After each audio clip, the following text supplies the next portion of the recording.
ನಮಸ್ಕಾರ ವೀಕ್ಷಕರೇ, father Muller ಆಸ್ಪತ್ರೆ ಅರ್ಪಿಸುವ ಆರೋಗ್ಯ ದೀಪ ವಿಶೇಷ ಕಾರ್ಯಕ್ರಮಕ್ಕೆ ಸ್ವಾಗತ. ನಾನು ತಾರವರ್ಕಾಡಿ. ವೀಕ್ಷಕರೇ, ಇವತ್ತಿನ ಕಾರ್ಯಕ್ರಮದಲ್ಲಿ ನಾವು ಹರ್ನಿಯಾ ಈ ವಿಚಾರದ ಕುರಿತು ಸಾಕಷ್ಟು ಮಾಹಿತಿಯನ್ನು ಪಡೆಯಲಿಕ್ಕಿದ್ದೇವೆ. ಈ ಮಾಹಿತಿಯನ್ನು ಕೊಡೋದಕ್ಕೆ ನಮಗೆ ಫಾದರ್ ಮುಲ್ಲರ್ ಆಸ್ಪತ್ರೆಯ ಜನರಲ್ ಸರ್ಜರಿ ವಿಭಾಗದ ಸಹಾಯಕ ಪ್ರಾಧ್ಯಾಪಕರಾಗಿರುವಂತಹ ಡಾಕ್ಟರ್ ಗ್ರಾನ್ಸಿ ವಿಜಯ್ ಮೊಂತೆರೊ ಇದ್ದಾರೆ. ಬನ್ನಿವರನ್ನ ಕಾರ್ಯಕ್ರಮಕ್ಕೆ ಸ್ವಾಗತಿಸೋಣ. ಡಾಕ್ಟರ್, ಕಾರ್ಯಕ್ರಮಕ್ಕೆ ಸ್ವಾಗತ. ನಮಸ್ತೆ, ಥ್ಯಾಂಕ್ ಯು. ವೀಕ್ಷಕರೇ, ಕೆಲವೊಮ್ಮೆ ಏನಾಗುತ್ತೆ ಅಂದರೆ ಕೆಲವೊಂದು ಚಿಕ್ಕ ಪುಟ್ಟ ಸಮಸ್ಯೆಗಳಿಗೆ ನಿರ್ಲಕ್ಷ್ಯವನ್ನು ಮಾಡ್ತಾರೆ. ಆಸ್ಪತ್ರೆಗೆ ಕೂಡ ಹೋಗೋದಿಲ್ಲ, ಮೆಡಿಸಿನ್ ಕೂಡ ಮಾಡೋದಿಲ್ಲ. ಅಂತಹ ಒಂದು ಚಿಕ್ಕ ಪುಟ್ಟ ಸಮಸ್ಯೆ ಮುಂದೆ ದೊಡ್ಡದಾಗಿ ಪರಿಣಮಿಸುತ್ತೆ, ಅವರಿಗೆ ಅನಾರೋಗ್ಯವನ್ನು ತಂದೊಡ್ಡುತ್ತೆ. ಅಂತಹ ಸಣ್ಣ ಲಕ್ಷಣಗಳಿಂದಲೇ ಕಾಣಿಸಿಕೊಳ್ಳುವಂತಹ ಒಂದು ರೋಗ ಅಂದರೆ ಹರ್ನಿಯಾ. ಹಾಗಾದರೆ ಈ ಹರ್ನಿಯಾದ ಇತರ ಲಕ್ಷಣಗಳೇನು, ಯಾವ ಕಾರಣದಿಂದ ಬರುತ್ತೆ, ಇದಕ್ಕೆ ಪರಿಹಾರ ಏನು, ಎಲ್ಲ ವಿಚಾರವನ್ನು ಇವತ್ತಿನ ಕಾರ್ಯಕ್ರಮದಲ್ಲಿ ತಿಳಿಯೋಣ.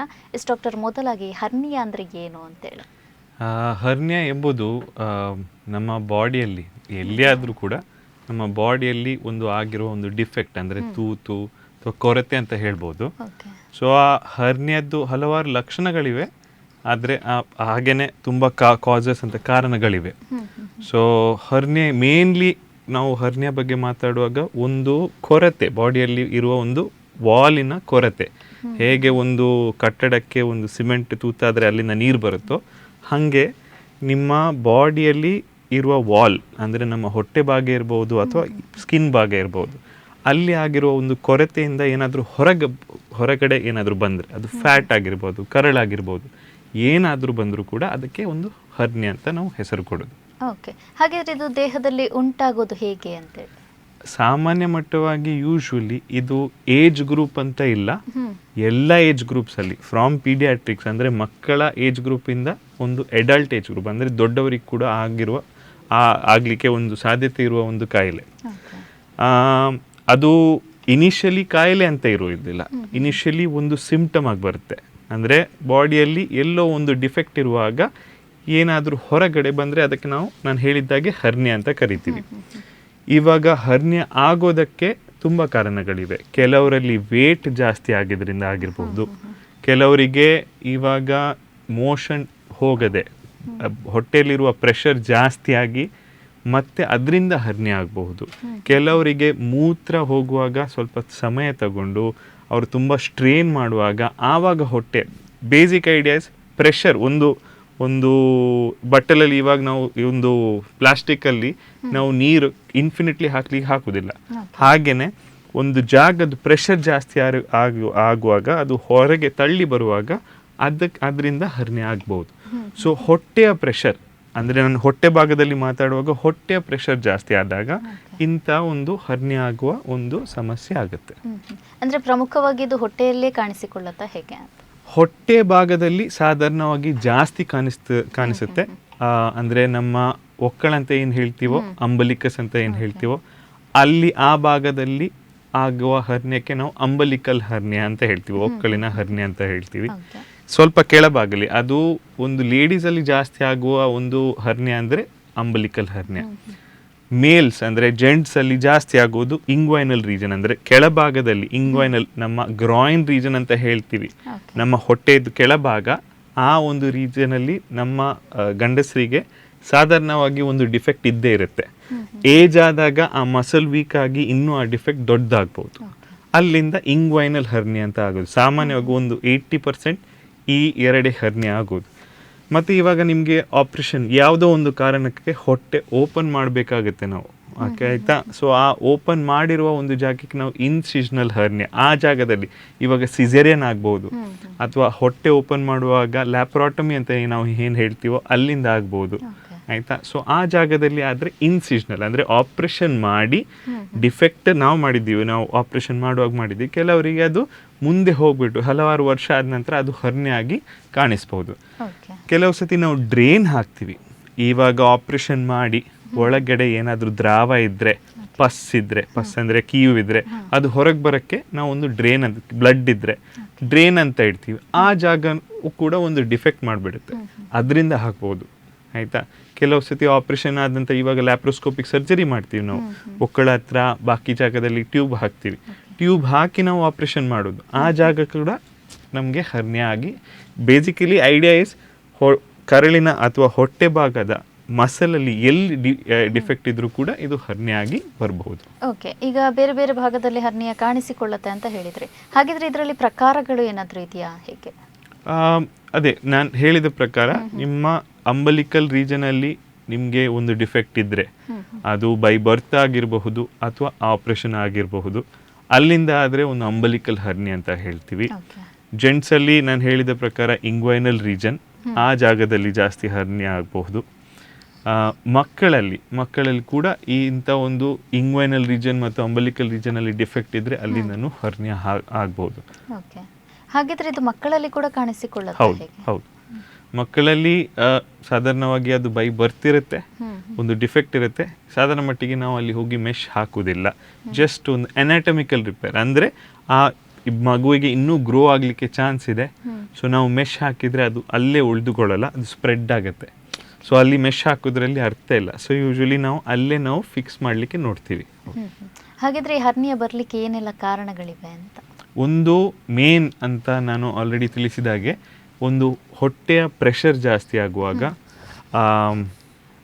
ಯಾವುದೇ ಕಾರಣಕ್ಕೆ ಅದು ಕಾನ್ಸ್ಟಿಪೇಷನ್ ಅಂದರೆ ಮೋಷನ್ ಹೋಗದೇ ಇರುವ ಕೆಲವು ಸಂದರ್ಭಗಳಿರುತ್ತೆ. ಸಾಧಾರಣವಾಗಿ ಅದು ಸ್ವಲ್ಪ ಪ್ರಾಯ ಇದ್ದವರಿಗೆ ಜಾಸ್ತಿ ಬರುತ್ತೆ. ಪ್ರಾಸ್ಟೇಟ್ ಗ್ರಂಥಿ ದೊಡ್ಡದಾದರೆ ಮೂತ್ರ ಸಲೀಸಾಗಿ ಹೋಗಲ್ಲ. ಸೊ ಆವಾಗ ನೀವು ಮುಕ್ಕಿ ಪ್ರೆಷರ್ ಕೊಟ್ಟು ನೀವು ಯೂರಿನ್ ಪಾಸ್ ಮಾಡ್ತೀರಾ, ಅದರಿಂದ ಹರ್ನಿಯಾ ಆಗಲಿಕ್ಕೆ ಸಾಧ್ಯತೆ ಇದೆ. ಮೂರನೇದು ಆಪ್ರೇಷನ್ ಮಾಡಿ ಡಿಫೆಕ್ಟ್ ಆದರೆ ಅದರಿಂದನೂ ಸಾಧ್ಯತೆ ಇದೆ.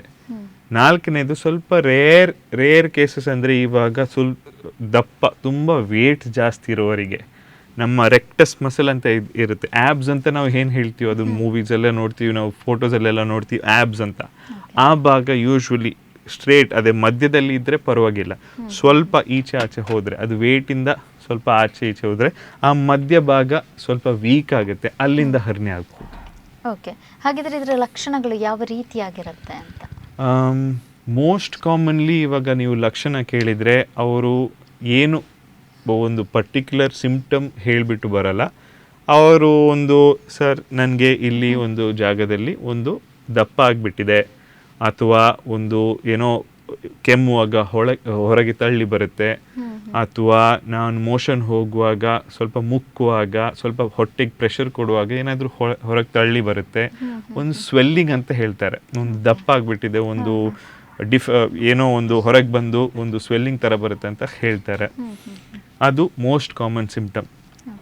ಎರಡನೇದೇನೆಂದರೆ ಕೆಲವರಿಗೆ ಆ ಡಿಫೆಕ್ಟ್ ತುಂಬ ಚಿಕ್ಕದಿದ್ದರೆ, ಇವಾಗ ಅವು ಕೆಮ್ಮುವಾಗ ಸಡನ್ನಾಗಿ ಆ ಫ್ಯಾಟ್ ಅಥವಾ ಕರಳು ಅದರಿಂದ ಹೊರಗೆ ಆ ಡಿಫೆಕ್ಟ್ ಒಳಗೆ ಹೋದರೆ ನಿಮಗೆ ನೋವು ಜಾಸ್ತಿ ಬರಲಿಕ್ಕೆ ಸಾಧ್ಯತೆ ಇದೆ. ಅದು ಎರಡನೇದು ಸಿಂಪ್ಟಮ್.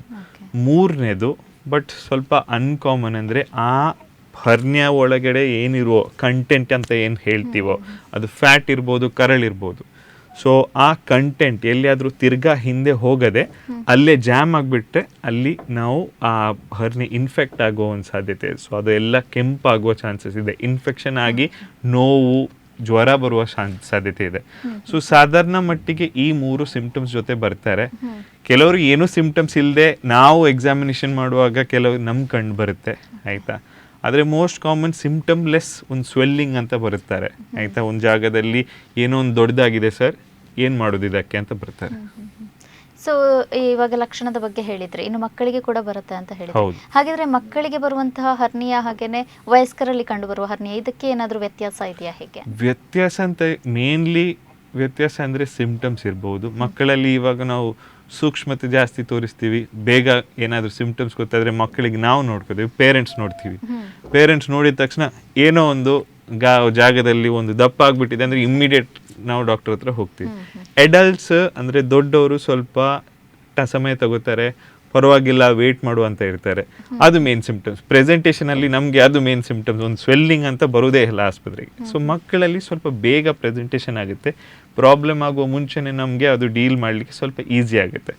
ಅಡಲ್ಟ್ಸಲ್ಲಿ ಸ್ವಲ್ಪ ಡಿಲೇಡ್ ಇರುತ್ತೆ ಅವರ ಪ್ರೆಸೆಂಟೇಷನು. ಸೊ ಅದು ಒಂದು ಪ್ರಶ್ನೆ ಆಗಿಬಿಡುತ್ತೆ ನಮಗೆ. ಮತ್ತು ಮೇನ್ ಡಿಫ್ರೆನ್ಸ್ ಅಂದರೆ ಮಕ್ಕಳು ಬೇಗ ಬರೋದ್ರಿಂದ ಪ್ರಾಬ್ಲಮ್ಸ್ ಜಾಸ್ತಿ ಇರೋದು ಸ್ವಲ್ಪ ಕಡಿಮೆ. ಆಯಿತಾ.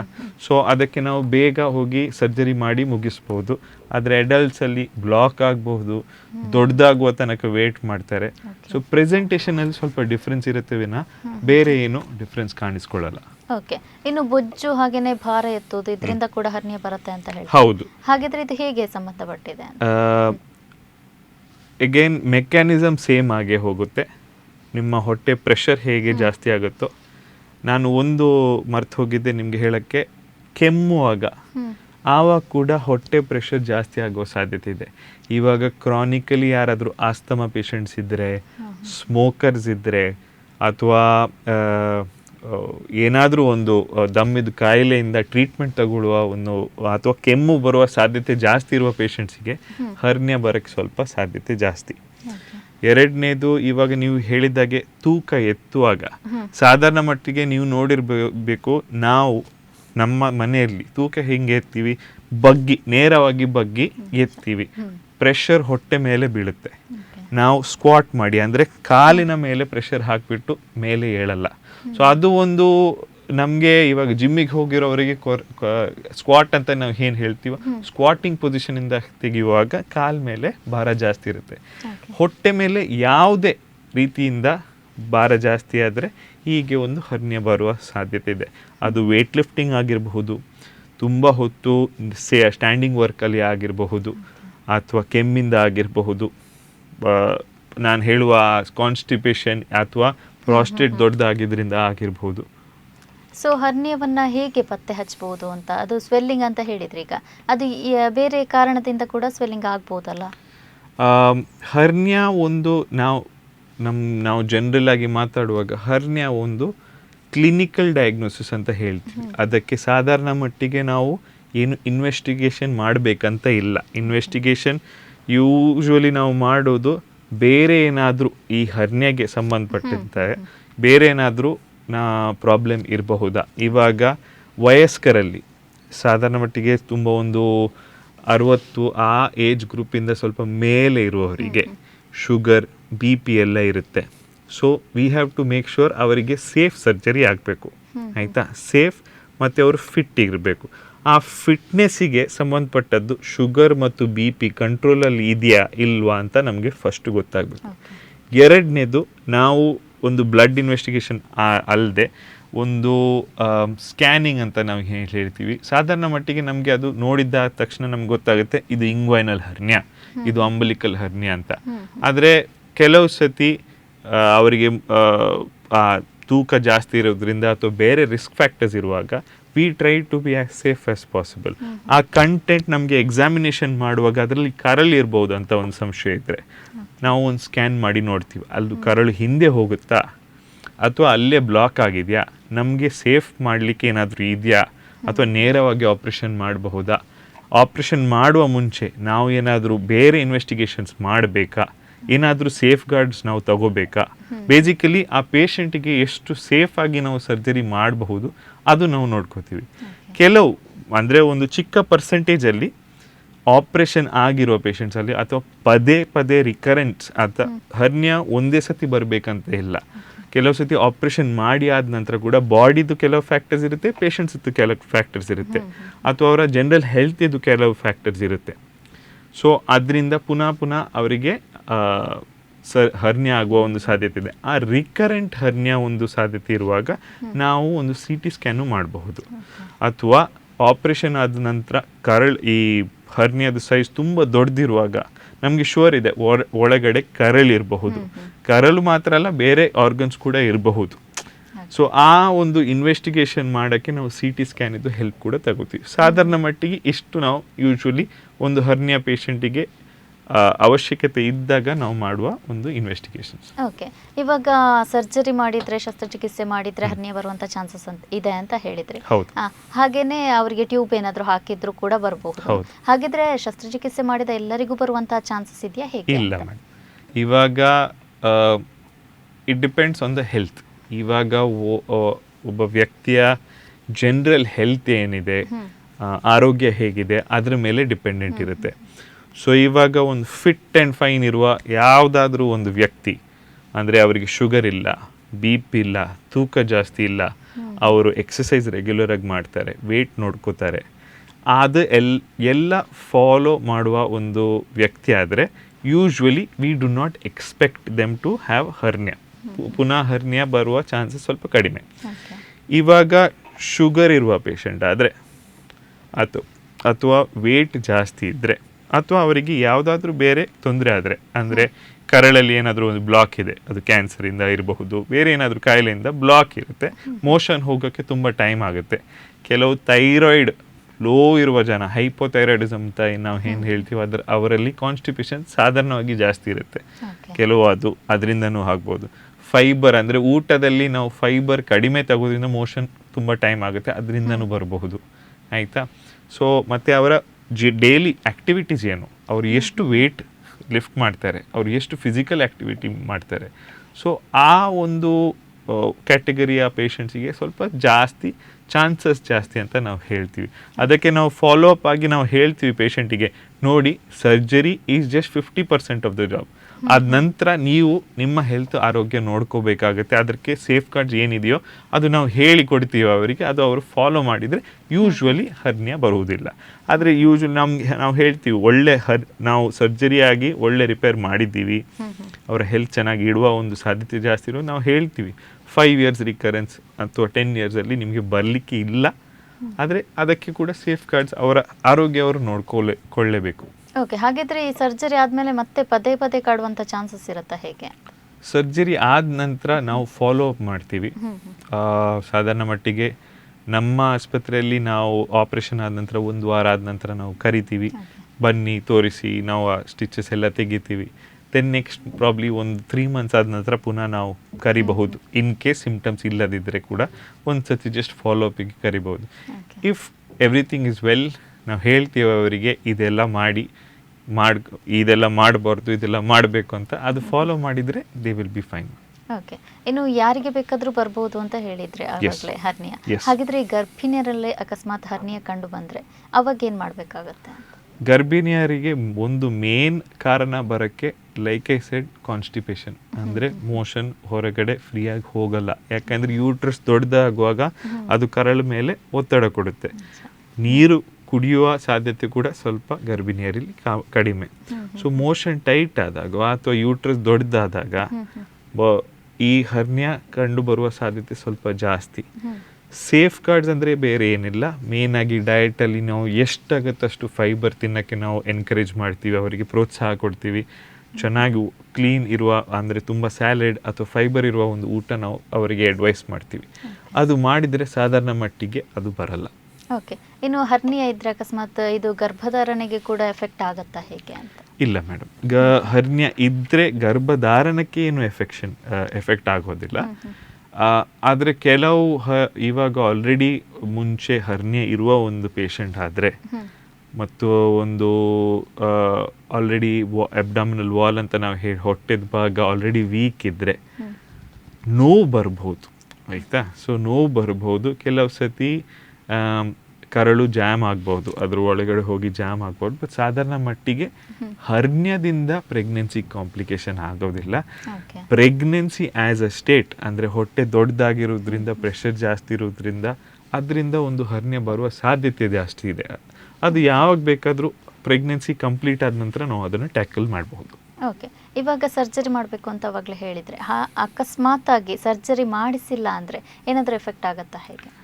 ಹರ್ನಿಯಾದು ಡಿಫೆಕ್ಟ್ ಅಂದರೆ ತೂತ್ ಏನಿದೆಯೋ, ಕೊರತೆ ಏನಿದೆಯೋ ದೊಡ್ಡದಿದ್ದರೆ, ಅಂದರೆ ಫಿಸಿಕ್ಸ್ ಥರನೇ ಏನಾದರೂ ಹೊರಗಡೆ ನಮಗೆ ಈಸಿಲಿ ಹೋಗುತ್ತೆ, ಒಳಗಡೆ ಈಸಿಲಿ ಹೋಗುತ್ತೆ ಅಂದರೆ ಪರವಾಗಿಲ್ಲ.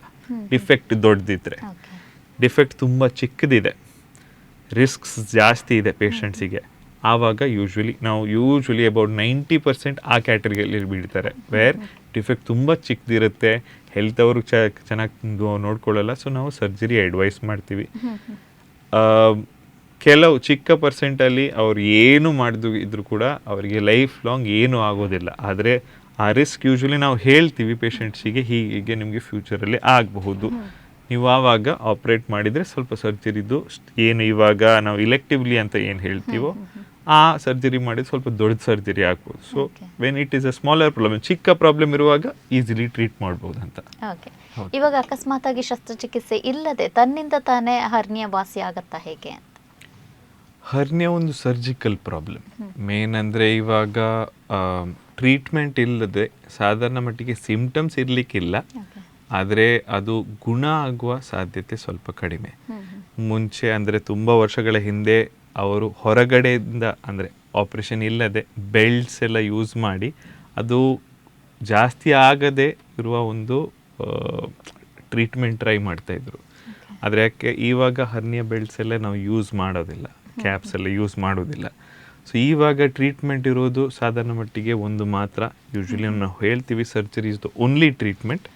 ಆದರೆ ಅದು ಇಮಿಡಿಯೇಟಾಗಿ ಮಾಡಬೇಕೋ ಅಥವಾ ಸ್ವಲ್ಪ ಟೈಮ್ ತೊಗೊಂಡು ಮಾಡಬೇಕೋ ಅದರ ಮೇಲೆ ಸ್ವಲ್ಪ ನಾವು ಅದು ಇನ್ವೆಸ್ಟಿಗೇಷನ್ ಏನು ಇದು ಟೆಸ್ಟ್ ಮಾಡಿಬಿಟ್ಟು ಮಾತ್ರ ನಾವು ಪ್ರೊಸೀಡ್ ಮಾಡ್ತೀವಿ. ಆದರೆ ಯೂಶ್ವಲಿ ಇದಕ್ಕೆ ಟ್ರೀಟ್ಮೆಂಟ್ ಬೇರೆ ಯಾವುದಿಲ್ಲ, ಸರ್ಜರಿ ಮಾತ್ರ.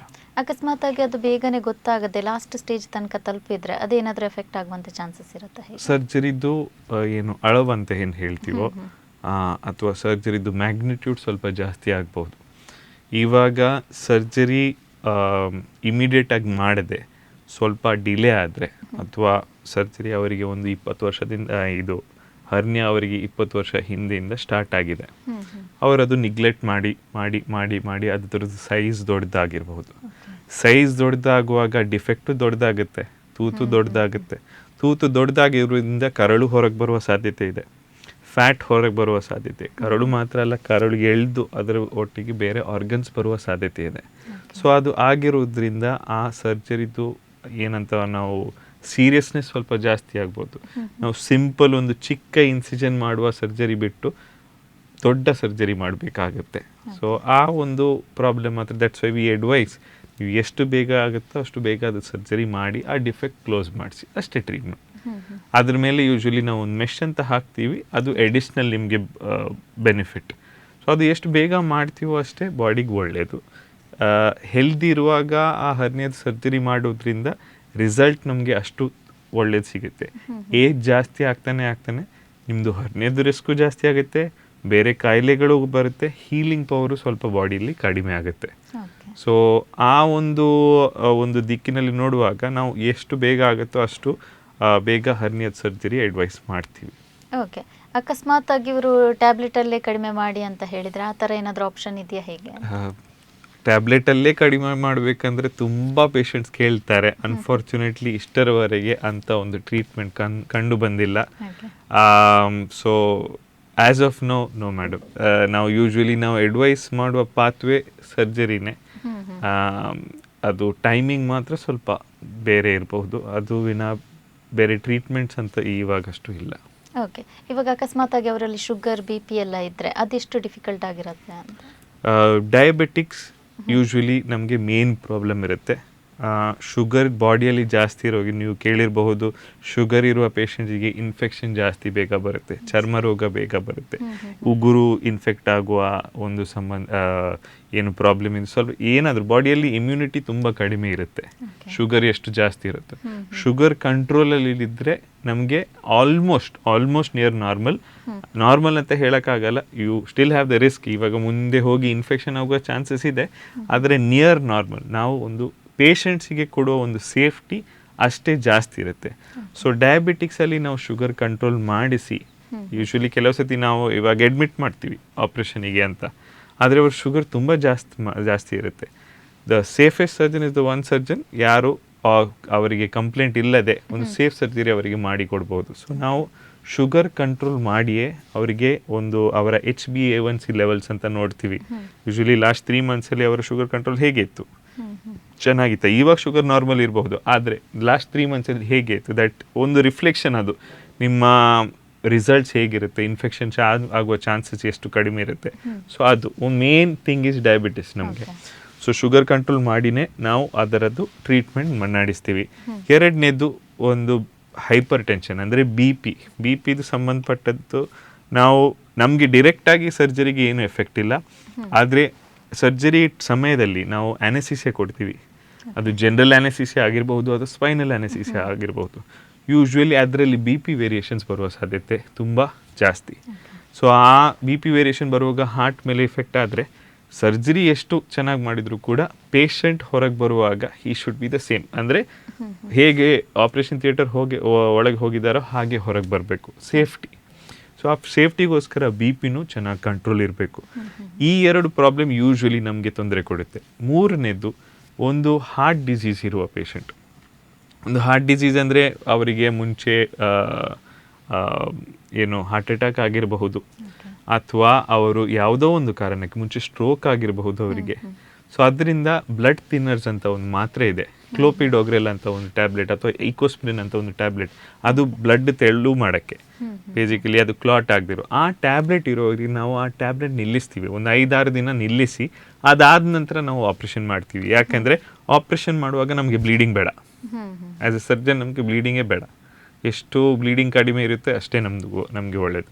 ಸೊ ಅದರದ್ದು ಇವ್ಯಾಲ್ಯೂಯೇಷನ್ ಮಾಡಿ, ಈ 3 ಕಾಯಿಲೆಗಳು ಮೇನ್ ಆಗಿ ನಮಗೆ ಒಂದು ತೊಂದರೆ ಕೊಡುತ್ತೆ ಆಪ್ರೇಷನ್ ಮಾಡೋಕ್ಕೆ. ಅದೆಲ್ಲ ಕ್ಲಿಯರ್ ಇದ್ದರೆ ನಾವು ಆ ರಿಸ್ಕ್ಸ್ ಎಲ್ಲ ಎಕ್ಸ್ಪ್ಲೇನ್ ಮಾಡಿಬಿಟ್ಟು ನಾವು ಆಪ್ರೇಷನ್ಗೆ ತಗೊಂಡು ಹೋಗ್ತೀವಿ. ಓಕೆ, ಅಕಸ್ಮಾತ್ ಆ ಟ್ಯಾಬ್ಲೆಟನ್ನು ನಿಲ್ಲಿಸಿದಾಗ ಅದು ಮತ್ತೆ ಬ್ಲಡ್ ಕ್ಲಾಟ್ ಆದರೆ ಡೆಫಿನೆಟ್ಲಿ ಆಗುವ ಸಾಧ್ಯತೆ ಇದೆ. ಸೊ ಅದಕ್ಕೋಸ್ಕರ ನಾವು ಯೂಶ್ವಲಿ ಒಂದು ಕಾರ್ಡಿಯಾಲಜಿ ಟೀಮ್ ಅಥವಾ ನಮ್ಮ ಫಿಸಿಷಿಯನ್ ಟೀಮನ್ನು ಕಾಂಟ್ಯಾಕ್ಟ್ ಮಾಡ್ತೀವಿ. ಅವರು ಬಂದು ಆ ಟ್ಯಾಬ್ಲೆಟ್ ಬದಲಿಗೆ, ಇವಾಗ ಎಲ್ಲ ಟ್ಯಾಬ್ಲೆಟ್ಸಲ್ಲಿ ಬ್ಲಡ್ ಥಿನ್ನಿಂಗ್ ಕೆಪಬಿಲಿಟಿ ಇರ್ಬೋದು, ಆದರೆ ಬ್ಲೀಡಿಂಗ್ ಆಗೋದಿಲ್ಲ. ಸೊ ನಾವು ಆ ಟೈಮಲ್ಲಿ ಅವರಿಗೆ ಬೇರೆ ಲೋ ಮಾಲಿಕ್ಯುಲರ್ ವೇಟ್ ಹೆಪರಿನ್ ಅಂತ ಸ್ಟಾರ್ಟ್ ಮಾಡ್ತೀವಿ, ಅದೊಂದು ಇಂಜೆಕ್ಷನ್. ಸೊ ಅದು ಇನ್ನೂ ನಮಗೆ ಸೇಫ್ ಇರುತ್ತೆ. ಅದು ಕೂಡ ನಾವು ಒಂದು 12 ಗಂಟೆ ಮುಂಚೆ ನಾವು ಸ್ಟಾಪ್ ಮಾಡ್ತೀವಿ. ಅದರದ್ದು ಇಫೆಕ್ಟ್ ಡ್ಯೂರಿಂಗ್ ಸರ್ಜರಿ ನಮ್ಗೆ ಸಿಗುತ್ತೆ. ಸೊ ಅದಾನಂತರ ಒಂದು 2 ದಿನ ಬಿಟ್ಟು ನಾವು ಪುನಃ ಆ ಟ್ಯಾಬ್ಲೆಟ್ನ ಸ್ಟಾರ್ಟ್ ಮಾಡ್ತೀವಿ. ಹಾಗಿದ್ರೆ ಈ ಸರ್ಜರಿಯ ವಿಧಾನಗಳು ಯಾವೆಲ್ಲ ಇದೆ ಅಂತ? ಸರ್ಜರಿಯಲ್ಲಿ ಇವಾಗ 3 ಮೇನ್ ಭಾಗಗಳಿವೆ. ಮುಂಚೆ 2 ಮಾತ್ರ ಇತ್ತು, ಇವಾಗ 3 ಭಾಗ ಇದೆ. ಒಂದು ಓಪನ್ ಸರ್ಜರಿ, ಒಂದು ಲ್ಯಾಪ್ರೋಸ್ಕೋಪಿಕ್, ಒಂದು ರೋಬೋಟಿಕ್. ಸೊ ಲ್ಯಾಪ್ರೋಸ್ಕೋಪಿ ಮತ್ತು ರೋಬೋಟಿಕ್ ಆಲ್ಮೋಸ್ಟ್ ಒಂದೇ ಕ್ಯಾಟಗರಿಯಲ್ಲಿ ನಾವು ಗ್ರೂಪ್ ಮಾಡ್ಬೋದು. ಓಪನ್ ಸರ್ಜರಿ ಅಂದರೆ ಬಾಡಿಯನ್ನು ಓಪನ್ ಮಾಡಿ, ಒಂದು ಗಾಯ ಆಗುತ್ತೆ, ಅದ್ರ ಒಳಗಡೆ ನಾವು ಆಪ್ರೇಟ್ ಮಾಡುವ ಒಂದು ಪದ್ಧತಿ ಓಪನ್ ಸರ್ಜರಿ ಅಂತ ಹೇಳ್ತೀವಿ. ಎರಡನೇದು ಲ್ಯಾಪ್ರೋಸ್ಕೋಪಿ. ಲ್ಯಾಪ್ರೋಸ್ಕೋಪಿ ಅಂದರೆ ಚಿಕ್ಕ ಗಾಯಗಳು, ಚಿಕ್ಕ ತೂತು ಮಾಡಿಬಿಟ್ಟು ಆ ಒಂದು ಕ್ಯಾಮರಾ ಹಾಕಿಬಿಟ್ಟು ಒಳಗಡೆಯಿಂದ ನಾವು ಆಪ್ರೇಷನ್ ಮಾಡ್ತೀವಿ.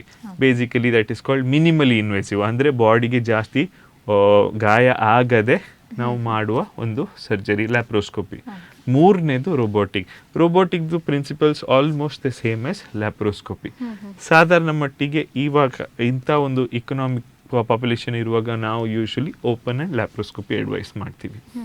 ಹಾಗಾದರೆ ಇದರ ನಡುವಿನ ವ್ಯತ್ಯಾಸಗಳು ಏನೇನು ಅಂತ? ಓಪನ್ ಸರ್ಜರಿಯಲ್ಲಿ ಒಂದು ಮೇನ್ ಡಿಸ್ಅಡ್ವಾಂಟೇಜ್ ಅಂತ ಹೇಳ್ಬೋದು. ಸರ್ಜರಿ ಎರಡು ಒಂದು ಒಳ್ಳೆ ಸರ್ಜನ್ ಮಾಡುವಾಗ ರಿಸಲ್ಟ್ಸ್ ಆಲ್ಮೋಸ್ಟ್ ಸೇಮ್ ಇರುತ್ತೆ. One is cost. ಓಪನ್ ಸರ್ಜರಿಯಲ್ಲಿ ಡೆಫಿನೆಟ್ಲಿ ಕಾಸ್ಟ್ ಕಡಿಮೆ ಇರುತ್ತೆ. ಲ್ಯಾಪ್ರೋಸ್ಕೋಪಿಕಲ್ಲಿ ನಿಮ್ಮದು ಬೇರೆ ಎಲೆಕ್ಟ್ರಾನಿಕ್ಸು, ಬೇರೆ ಟಿ.ವಿ ಅಥವಾ ಇನ್ಸ್ಟ್ರೂಮೆಂಟ್ಸ್ ಜಾಸ್ತಿ and also the surgeon skill involve ಆಗಿರುವಾಗ ಸೊ ಅದರದ್ದು ಕಾಸ್ಟ್ ಸ್ವಲ್ಪ ಜಾಸ್ತಿ ಇರುತ್ತೆ. Second most important thing is recovery time. ಇವಾಗ ಓಪನ್ ಸರ್ಜರಿಯಲ್ಲಿ ಗಾಯ ಸ್ವಲ್ಪ ದೊಡ್ಡದಾಗಿರಬಹುದು.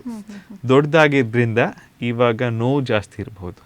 ಸೊ ಆ ದೊಡ್ಡದಾಗಿರುವ ಇನ್ಸಿಷನ್ ಆ್ಯಂಡ್ ನೋವಿಂದ್ರಿಂದ ಪೇಷಂಟ್ ಇನ್ನೂ ಜಾಸ್ತಿ ದಿನ ಆಸ್ಪತ್ರೆಯಲ್ಲಿ ಉಳಿಯೋಕ್ಕೆ ಒಂದು ಸಾಧ್ಯತೆ ಇದೆ.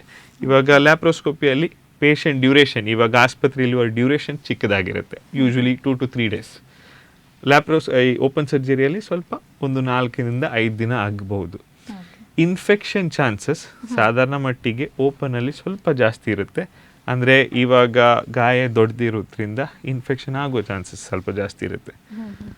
ಮತ್ತು ಮೆಶ್ ಅಂತ ನಾವು ಏನು ಹೇಳ್ತೀವೋ ಅದ್ರ ಬಗ್ಗೆ ನಾನು ಹೇಳೋಕ್ಕೆ ಇಷ್ಟಪಡ್ತೀನಿ. ಮೆಶ್ ಅಂದರೆ ಇವಾಗ ನಮ್ಮ ಬಾಡಿಯನ್ನು ನಾವು ಕ್ಲೋಸ್ ಮಾಡಿದ್ದೀವಿ, ಆ ಡಿಫೆಕ್ಟನ್ನು ಕ್ಲೋಸ್ ಮಾಡಿದ್ದೀವಿ. ಆ ಡಿಫೆಕ್ಟ್ ಕ್ಲೋಸ್ ಮಾಡಿದರೆ ಅದಕ್ಕೆ ಇನ್ನೂ ಸ್ಟ್ರೆಂತ್ ಕೊಡೋಕ್ಕೆ ನಾವು ಒಂದು ನೆಟ್ ಥರ ಒಂದು ವಸ್ತು ಇರುತ್ತೆ, ಅದಕ್ಕೆ ನಾವು ಮೆಶ್ ಅಂತ ಕರಿತೀವಿ.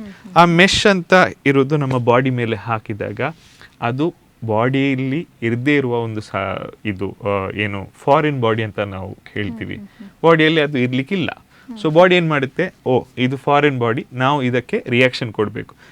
ಇಂಟೆನ್ಸ್ ರಿಯಾಕ್ಷನ್ ಕ್ರಿಯೇಟ್ ಆಗುತ್ತೆ. ಆ ಇಂಟೆನ್ಸ್ ರಿಯಾಕ್ಷನ್ ಇರುವಾಗ ಆ ಜಾಗ ಇನ್ನೂ ದಪ್ಪಾಗುತ್ತೆ.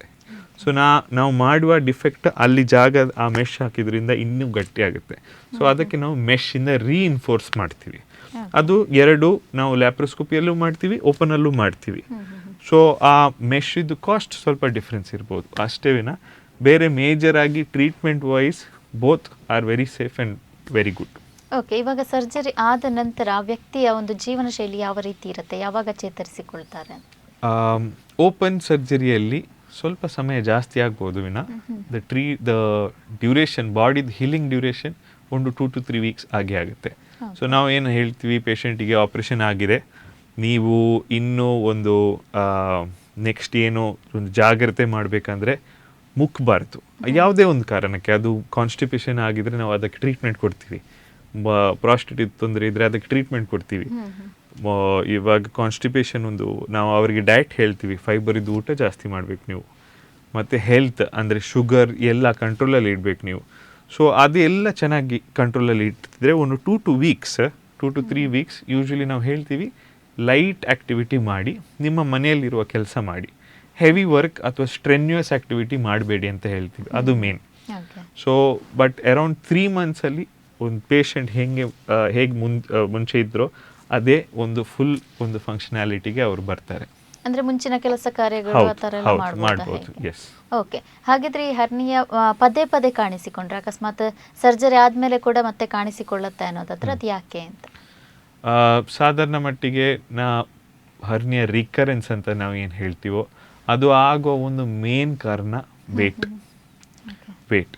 ಸೊ ಇವಾಗ ನಾವು ಆಪ್ರೇಷನ್ ಮಾಡುವಾಗ ಒಂದು 10 ವರ್ಷ ಹಿಂದೆ ನಾನು ಒಬ್ಬ ಪೇಷಂಟ್ನ ಆಪ್ರೇಷನ್ ಮಾಡಿದ್ದೆ. ಅವರು 50 kg ಇದ್ರು ಅಂತ ಅಂದ್ಕೊಳ್ಳಿ. ನಾವು ಆಪ್ರೇಷನ್ ಮಾಡಿದ್ವಿ, ಚೆನ್ನಾಗಿದ್ರು. ಯಾವುದೋ ಒಂದು ಕಾರಣಕ್ಕೋಸ್ಕರ ಅಥವಾ ಅವರ ಜೀವನ ಶೈಲಿ ಇಂದ ಆಗಿರಬಹುದು, ಆ ಒಂದು ರೀಸನ್ಗೋಸ್ಕರ ಅವರ ವೇಟ್ 80 kilos ಆಯಿತು. ನೀವು ಅಂದ್ಕೊಳ್ಳಿ, ಬಾಡಿಗೆ ಆ 30 kilos ಅಕಾಮಡೇಟ್ ಮಾಡಬೇಕು. ಯೂಶ್ವಲಿ ನಮ್ಮ ವೇಟ್ ಬರೋದು ನಮ್ಮ ಹೊಟ್ಟೆ ಭಾಗದಲ್ಲಿ.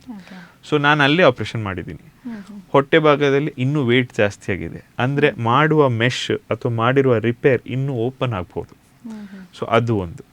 ಎರಡನೇದು, ಅವರಿಗೆ ಆಲ್ರೆಡಿ ಇರುವ ಕಾಯಿಲೆಗಳು, ಅದು ಏನು ಶ್ವಾಸಕೋಶದ ಒಂದು ಏನಾದರೂ ತೊಂದರೆ ಇರಬಹುದು, ಆಸ್ತಮಾ, COPD ಅಂತ ನಾವು ಏನು ಹೇಳ್ತೀವಿ ಅದು ಆಗಿರಬಹುದು, ಅಥವಾ BPH ಅಂತ ಏನು ಪ್ರಾಸ್ಟೇಟ್ ಜಾಸ್ತಿ ಆಗಿರುವುದರಿಂದ ಆಗಿರಬಹುದು. ಸೊ ಈ ಎಲ್ಲ ಕಾಯಿಲೆಗಳಿಂದ ಅವರಿಗೆ ಪದೇ ಪದೇ ಬರುವ ಸಾಧ್ಯತೆ ಇದೆ. So the only safest thing ನಾವು ಅವರಿಗೆ ಹೇಳ್ಬೋದಂದರೆ ಈ ರಿಸ್ಕ್ ಫ್ಯಾಕ್ಟರ್ಸ್ ನೀವು ಅವಾಯ್ಡ್ ಮಾಡಿ. ಹೊಟ್ಟೆಯ ಪ್ರೆಷರ್ ಜಾಸ್ತಿ ಆಗುವ ಯಾವುದೇ ಒಂದು ಆ್ಯಕ್ಟಿವಿಟಿ ಆಗಿರಬಹುದು, ಅದು ನೀವು ಕಡಿಮೆ ಮಾಡಲಿಕ್ಕೆ ನೋಡಿ ಅಂತ ನಾವು ಅಡ್ವೈಸ್ ಮಾಡ್ತೀವಿ. ಓಕೆ, ಹಾಗಿದ್ರೆ ಈ ಹರ್ನಿಯ ಬರದಂತೆ ತಡೆಗಟ್ಟಲಿಕ್ಕೆ ಏನೇನು ಮಾಡಬಹುದು? ನಾನು ಮುಂಚೆ ನಿಮಗೆ ಇಂಟರ್ವ್ಯೂಲ್ಲಿ ಹೇಳಿರುವ ಪ್ರಕಾರ ಒಂದು ಮೇನ್ ಅಂದರೆ ಅವರು ಮಾಡುವ ಫಿಸಿಕಲ್ ಆ್ಯಕ್ಟಿವಿಟೀಸ್. ಆ ಫಿಸಿಕಲ್ ಆ್ಯಕ್ಟಿವಿಟಿ ಒಂದು ಸ್ಕ್ವಾಟಿಂಗ್ ಪೊಸಿಷನ್, ಅಂದರೆ ನೀವು ಬಗ್ಗಿ ತೆಗಿಲಿಕ್ಕೆ ಇಲ್ಲ. ವಸ್ತುವನ್ನು ಜಾಸ್ತಿ ಬಗ್ಗಿ ತೆಗೆದಾಗ ಒಂದು ನಿಮ್ಮ ಬೆನ್ನ ಮೇಲೆ ಸ್ಟ್ರೇನ್ ಬೀಳುತ್ತೆ, ಎರಡನೇದು ಈ ಹೊಟ್ಟೆ ಭಾಗದ ಪ್ರೆಷರ್ ಜಾಸ್ತಿ ಆಗುತ್ತೆ. ಸೊ ಎಷ್ಟಾಗುತ್ತೆ, ಸ್ಕ್ವಾಟಿಂಗ್ ಅಂದರೆ ಕಾಲನ್ನು ಮಡಚಿ ನೀವು ಏನಾದರೂ ಎತ್ತಲಿಕ್ಕೆ ನೋಡಬೇಕಾಗುತ್ತೆ. ಎರಡನೇದು, ನಿಮಗೆ ಇವಾಗ ಕಾನ್ಸ್ಟಿಪೇಷನ್ ತೊಂದರೆ ಇದ್ದರೆ ಅದಕ್ಕೆ ಫೈಬರ್ ಇದ್ದು ಊಟ ಜಾಸ್ತಿ ಮಾಡಿ. ನಿಮಗೆ ಇವಾಗ ಮೂತ್ರ ಹೋಗುವ ಒಂದು ಅಥವಾ ತಡೆಗಟ್ಟುವ ಒಂದು ಏನಾದರೂ ಕಾಯಿಲೆ ಇದ್ದರೆ ಅದಕ್ಕೆ ನೀವು ಟ್ರೀಟ್ಮೆಂಟ್ ತಗೋಬೇಕಾಗುತ್ತೆ ಸೈಮಲ್ಟೇನಿಯಸ್ಲಿ. ಆ ಟ್ರೀಟ್ಮೆಂಟ್ ತಗೊಳ್ಳದೆ ನಾವು ಸರ್ಜರಿ ಮಾಡಿದರೂ ಕೂಡ ಅದು ಫೇಲಿಯರ್ ಆಗುವ ಜಾಸ್ತಿ ಚಾನ್ಸಸ್ ಇದೆ. ಮೂರನೇದು, ವೇಟ್ ನೀವು ವಾಚ್ ಮಾಡಬೇಕು. ರೆಗ್ಯುಲರ್ ಫಿಸಿಕಲ್ ಆ್ಯಕ್ಟಿವಿಟಿ ಏನಿದೆಯೋ ಅದು ರೆಗ್ಯುಲರ್ ಆಗಿ ನೀವು ಅದನ್ನು ಸೀರಿಯಸ್ಲಿ ತಗೊಂಡು ವೇಟ್ ಒಂದು ಮೇಂಟೈನ್ ಮಾಡ್ತಾನೆ ಬರಬೇಕು. Third and most important thing, regular follow ups. ಇವಾಗ ನಿಮಗೆ ಒಂದು ಸರ್ಜರಿ ಆಗಿದೆ, ಆಲ್ರೆಡಿ ಒಂದು ಪ್ರಾಬ್ಲಮ್ ಆಗಿರೋದ್ರಿಂದ ನಿಮಗೆ ಆಲ್ರೆಡಿ ಗೊತ್ತಿದೆ ಇದು ಸಿಂಪ್ಟಮ್ಸ್ ಅಂತ. ಆ ಸಿಂಪ್ಟಮ್ಸ್ ನೀವು ಪುನಃ ಅದು ನಿಮಗೆ ಬಾಡಿಯಲ್ಲಿ ನಿಮಗೆ ಕಾಣಿಸ್ಕೊಂಡ್ರೆ ಆ್ಯಸ್ ಸೂನ್ ಆ್ಯಸ್ ಪಾಸಿಬಲ್ ಒಬ್ಬ ವೈದ್ಯಕೀಯ ಅಥವಾ ಶಸ್ತ್ರಚಿಕಿತ್ಸೆ ಮಾಡಿರುವ ಒಂದು ವ್ಯಕ್ತಿಗೆ ನೀವು ಹೋಗಿ ಕನ್ಸಲ್ಟ್ ಮಾಡೋದು ಒಳ್ಳೆಯದು. So these are the 5 things. Okay, ಈಗ ಹರ್ನಿಯ ಬಂದವರಿಗೆ ಯಾವ ರೀತಿಯ ಸಲಹೆಗಳನ್ನು ಕೊಡ್ಬೋದು? ಹರ್ನಿಯ ಬಂದರೆ ಮೇನ್ ಥಿಂಗ್ ಈಸ್ ನಾವು ಹೇಳ್ತೀವಿ ಎಷ್ಟು ಬೇಗ ಆಗುತ್ತೋ ಅವರಿಗೆ, ಎಮರ್ಜೆನ್ಸಿ ಇಲ್ಲದೆ ಇರುವ ಒಂದು ಸಿಚುವೇಷನಲ್ಲಿ ಎಷ್ಟು ಬೇಗ ಆಗುತ್ತೋ ಅಷ್ಟು ನಾವು ಸರ್ಜರಿ ಅಡ್ವೈಸ್ ಮಾಡ್ತೀವಿ. ಇವಾಗ ಮಾಡೋಕ್ಕಾಗಲ್ಲ, ಬೇರೆ ಏನೋ ತೊಂದರೆ ಇದೆ, ಫಿನಾನ್ಷಿಯಲ್ ತೊಂದರೆ ಇರ್ಬೋದು, ಅದು ನಾವು ಸ್ವಲ್ಪ ಅವರಿಗೆ ಟೈಮ್ ಕೊಡ್ತೀವಿ. ಆದರೆ ವಿ ಸ್ಟಿಲ್ ಅಡ್ವೈಸ್ ದೆಮ್, ನಿಮ್ಗೆ ಎಷ್ಟಾಗುತ್ತೋ ಅಷ್ಟು ಬೇಗ ಇವಾಗ ತುಂಬ ಪ್ರೋಗ್ರಾಮ್ಸ್ಗಳಿವೆ. ಸೊ ಆ ಒಂದು ಇದರಲ್ಲಿ ಅಡಿಯಲ್ಲಿ ನಾವು ತುಂಬ ಹೀಗೆ ಆಪ್ರೇಷನ್ಸ್ ನಾವು ಮಾಡಿ ಕೊಡ್ತೀವಿ. But main advice I would like to give is ಒಂದು ಸರ್ಜರಿ ಎಷ್ಟು ಬೇಕಾಗುತ್ತೆ ಅದು ಡಿಲೇ ಮಾಡಬೇಡಿ. Hernia is a very simple problem, simply treated, ಏನು ತೊಂದರೆ ಇರೋದಿಲ್ಲ. So that is one of the main advices that I would like to. Okay, ಇನ್ನು ಆಹಾರ ಕ್ರಮ ಹಾಗೇನೆ ಹರ್ನಿಯಕ್ಕೆ ಏನಾರ ಸಂಬಂಧ ಹೌದು, ಇದೆಯಾ ಹೇಗೆ? ಫೈಬರ್ ಇರುವ ಊಟ ಅದು ಹರ್ನಿಯಾಗೆ ಮಾತ್ರ ಅಲ್ಲ, ಒಂದು ನಮ್ಮ ಡೇ ಟು ಡೇ ಆ್ಯಕ್ಟಿವಿಟಿಗೆ ಒಂದು ಅದೊಂದು ಚಿಕ್ಕ ಪ್ರಾಬ್ಲಮ್ ಇರಬಹುದು. ಅಂದರೆ ಮೋಷನ್ ಹೋಗೋದು, ಅದು ಸ್ಟಾರ್ಟಿಂಗಲ್ಲಿ ನಮಗೆ ಅದು ಚಿಕ್ಕ ಪ್ರಾಬ್ಲಮ್ ಆಗಿ ನಾವು ಇಗ್ನೋರ್ ಮಾಡ್ತೀವಿ. ಕೆಲವರಿಗೆ ಗೊತ್ತೂ ಇರೋದಿಲ್ಲ, ಡೈಲಿ ಮೋಷನ್ ಹೋಗೋದಿಲ್ಲ, ಅವರಿಗೆ ತುಂಬ ದಿನ ಆಗುತ್ತೆ. ಅದು ಅವರು ಇಗ್ನೋರ್ ಮಾಡ್ತಾರೆ. ಅದು ಇಗ್ನೋರ್ ಮಾಡಿ ಮಾಡಿ ಮಾಡಿ ಮಾಡಿ ಓವರ್ ದ ಟೈಮ್ ಆ ಡಿಫೆಕ್ಟ್ ಇನ್ನೂ ಜಾಸ್ತಿ ಆಗುತ್ತೆ. ಅದು ಒಂದು ಅವಾಯ್ಡ್ ಮಾಡಲಿಕ್ಕೆ ನಾವು ಡಯಟ್ರಿ ಇದರಲ್ಲಿ ನಾವು ಜಾಸ್ತಿ ಫೈಬರ್ ಇರುವ ಊಟ, ಅದು ತರಕಾರಿ ಇರಬಹುದು, ಫ್ರೂಟ್ಸ್ ಇರಬಹುದು, ಜಾಸ್ತಿ ನೀರು ಕುಡಿಯೋಕ್ಕೆ ಹೇಳ್ತೀವಿ, ಆಯಿತಾ. ಪ್ರೋಟೀನ್ ಇರುವ ಅಂಶ ಫುಡ್ಡಲ್ಲಿ ಜಾಸ್ತಿ ತಗೊಳಕ್ಕೆ ಹೇಳ್ತೀವಿ. ಕಾರ್ಬೋಹೈಡ್ರೇಟ್ಸ್ ಅಂದರೆ ಅದು ಯಾವುದೇ ಫಾರ್ಮಲ್ಲಿ ಇರಬಹುದು, ಲಿಮಿಟೆಡ್ ಕಾರ್ಬೋಹೈಡ್ರೇಟ್ಸ್ ಅಂದರೆ ಬಾಡಿಗೆ ಎಷ್ಟು ಬೇಕು ಅದಕ್ಕಿಂತ ಜಾಸ್ತಿ ತಿನ್ನದಿರುವ ಹಾಗೆ ಒಂದು ಡೈಲಿ ಒಳ್ಳೆ ಕಂಪ್ಲೀಟ್ ಡಯಟ್ ತಗೊಳಕ್ಕೆ ನಾವು ಅಡ್ವೈಸ್ ಮಾಡ್ತೀವಿ. ಸ್ಪೆಷಲಾಗಿ ಹರ್ನಿಯಾ ಡಯಟ್ ಅಂತ ಏನಿಲ್ಲ, ಫೈಬರ್ ಇರುವ ಊಟ ಜಾಸ್ತಿ ಮಾಡಿದರೆ ಮೋಷನ್ ಚೆನ್ನಾಗಿ ಹೋಗುತ್ತೆ, ಅದು ಚೆನ್ನಾಗಿ ಹೋದರೆ ಹರ್ನಿಯಾ ಆಗೋಲ್ಲ ಅಂತ. ಓಕೆ, ಇವಾಗ ಹರ್ನಿಯಾ ಇರುವವರು ಜೀವನ ಶೈಲಿ ಬದಲಾವಣೆ ಹಾಗೆಯೇ ವ್ಯಾಯಾಮ ಮಾಡೋದ್ರಿಂದ ಅದನ್ನು ಕಡಿಮೆ ಮಾಡಬಹುದಾ ಹೇಗೆ ಅಂತ? ಹರ್ನಿಯಾ ಆಗುವ ಸಂದರ್ಭ ಕಡಿಮೆ ಆಗುತ್ತೆ. ಹರ್ನಿಯಾ ಕಡಿಮೆ ಆಗೋದಿಲ್ಲ, ಹರ್ನಿಯಾ ಎಲ್ಲೂ ಹೋಗೋದಿಲ್ಲ. ಹರ್ನಿಯಾ ಆದರೆ ಅದಕ್ಕೆ ಟ್ರೀಟ್ಮೆಂಟ್ ತಗೊಳ್ಳೇಬೇಕು. ಅದು ಬಿಟ್ಟು ನೀವು ವೇಟ್ ಕಡಿಮೆ ಮಾಡೋದ್ರಿಂದ ರಿಸಲ್ಟ್ ಅಂದರೆ ಆಪ್ರೇಷನ್ ಮಾಡಿದ ನಂತರ ನಮಗೆ ರಿಸಲ್ಟ್ ನಿಮಗೆ ಜಾಸ್ತಿ ಒಳ್ಳೇದು ಪ್ರಾಮಿಸ್ ಮಾಡ್ಬೋದು. ಇಲ್ಲಾಂದರೆ ಇವಾಗ ನನಗೆ ಇವತ್ತೇ ಸರ್ಜರಿ ಮಾಡಬೇಕು ಡಾಕ್ಟ್ರೆ, ನಾವು ಸರ್ಜರಿ ಮಾಡಿ ಕೊಡ್ತೀವಿ, ಆದರೆ ನಾವು ಹೇಳ್ತೀವಿ ನೀವು ಇವಾಗ ನಿಮ್ಮ ವೇಟ್ ಕಡಿಮೆ ಮಾಡಿಸೋದಿದ್ರೆ ಅಥವಾ ವೇಟ್ ಕಡಿಮೆ ಮಾಡಿಸದೆ ನೀವು ಆಪ್ರೇಷನ್ ಮಾಡಿದರೆ ಫೇಲಿಯರ್ ರೇಟ್ಸ್ ಆರ್ ಹೈಯರ್ ಅಂತ ನಾವು ಹೇಳಿಕೊಡ್ತೀವಿ ಅವರಿಗೆ. So that is the main thing. Weight is directly proportional to hernia recurrence. ಇದು ವೇಟ್ ಜಾಸ್ತಿ ಆಯಿತು, ತೂಕ ಜಾಸ್ತಿ ಆಯಿತು, ನಿಮ್ಮದು ಹರ್ನಿಯಾ ಬರುವ ಚಾನ್ಸಸ್ ಇನ್ನೂ ಜಾಸ್ತಿ ಆಗುತ್ತೆ. ಓಕೆ, ಇನ್ನು ಕೊನೆಯದಾಗಿ ವೀಕ್ಷಕರಿಗೆ ಸಂದೇಶ ನೀಡೋದಾದರೆ? ಹರ್ನಿಯಾ ಒಂದು ಸರ್ಜಿಕಲ್ ಪ್ರಾಬ್ಲಮ್, ಇದಕ್ಕೆ ಟ್ರೀಟ್ಮೆಂಟ್ ಸಿಗುತ್ತೆ. Treatment simple. ಸೊ ಆ ಸಿಂಪಲ್ ಇರುವ ಟ್ರೀಟ್ಮೆಂಟನ್ನು ಕಾಂಪ್ಲಿಕೇಟ್ ಮಾಡದೆ, ವೇಟ್ ಮಾಡದೆ, ನಿಮ್ಮ ಸಮಯ ನೋಡಿಬಿಟ್ಟು, ಸಮಯ ಅದೆಲ್ಲ ನೋಡಿಬಿಟ್ಟು ಎಲ್ಲ ಸೆಟಲ್ ಮಾಡಿಬಿಟ್ಟು ಒಂದು ಚಿಕ್ಕ ಆಪ್ರೇಷನಿಂದ ಆ ಪ್ರಾಬ್ಲಮ್ ಸಾಲ್ವ್ ಮಾಡಬಹುದು. ಎರಡನೇದು ನಾನು ಹೇಳಕ್ಕೆ ಬಯಸ್ತೀನಿ, ನಿಮಗೆ ಹರ್ನಿಯಾ ಮಾಡಿ ಆದ ನಂತರ ಕೂಡ ಕೆಲವು ಏನು ಸೇಫ್ ಗಾರ್ಡ್ಸ್ ಏನಂದರೆ, ನೀವು ಜಾಸ್ತಿ ವೇಟ್ ಎತ್ತಬಾರ್ದು, ಜಾಸ್ತಿ ಇವಾಗ ಹೊಟ್ಟೆದ ಪ್ರೆಷರ್ ಜಾಸ್ತಿ ಆಗುವ ಒಂದು ಸಂದರ್ಭ ಅವಾಯ್ಡ್ ಮಾಡಬೇಕು. Diet, fibre rich diet, protein rich diet ನೀವು ತಿಂದರೆ ಅದೇ ನಿಮ್ಮ ಬಾಡಿಯನ್ನು ಪ್ರೊಟೆಕ್ಟ್ ಮಾಡುತ್ತೆ. ಸೊ ಮೇನ್ ಆಗಿ ನಾನು ಹೇಳಬೇಕಾದ್ರೆ ಪ್ರಾಬ್ಲಮ್ ಸಿಂಪಲ್ ಆಗಿದೆ, ಸಿಂಪಲ್ ಟ್ರೀಟ್ಮೆಂಟ್ ಇದೆ, ಸಿಂಪಲ್ ಫಾಲೋ ಅಪ್ ಇದೆ. ಅದು 3 ಥಿಂಗ್ಸ್ ಮಾಡಿದರೆ ನೀವು ಹೆಲ್ದಿಯಾಗಿರ್ಬೋದು ಅಂತ. ಎಸ್ ಡಾಕ್ಟರ್, ಇಷ್ಟೊತ್ತು ಸಾಕಷ್ಟು ಮಾಹಿತಿಯನ್ನು ನೀಡಿದ್ರಿ, ಧನ್ಯವಾದಗಳು ಡಾಕ್ಟರ್. ಧನ್ಯವಾದಗಳು, ಥ್ಯಾಂಕ್ ಯು. ಎಸ್ ವೀಕ್ಷಕರು, ಇದಾಗಿತ್ತು ಈ ವಾರದ ಆರೋಗ್ಯ ದೀಪ. ಮತ್ತಷ್ಟು ಸುದ್ದಿ ಹಾಗೂ ಮನೋರಂಜನೆಗಾಗಿ ನೋಡ್ತಾ ಇರಿ ದೈಜ್ ವರ್ಲ್ಡ್ 24/7.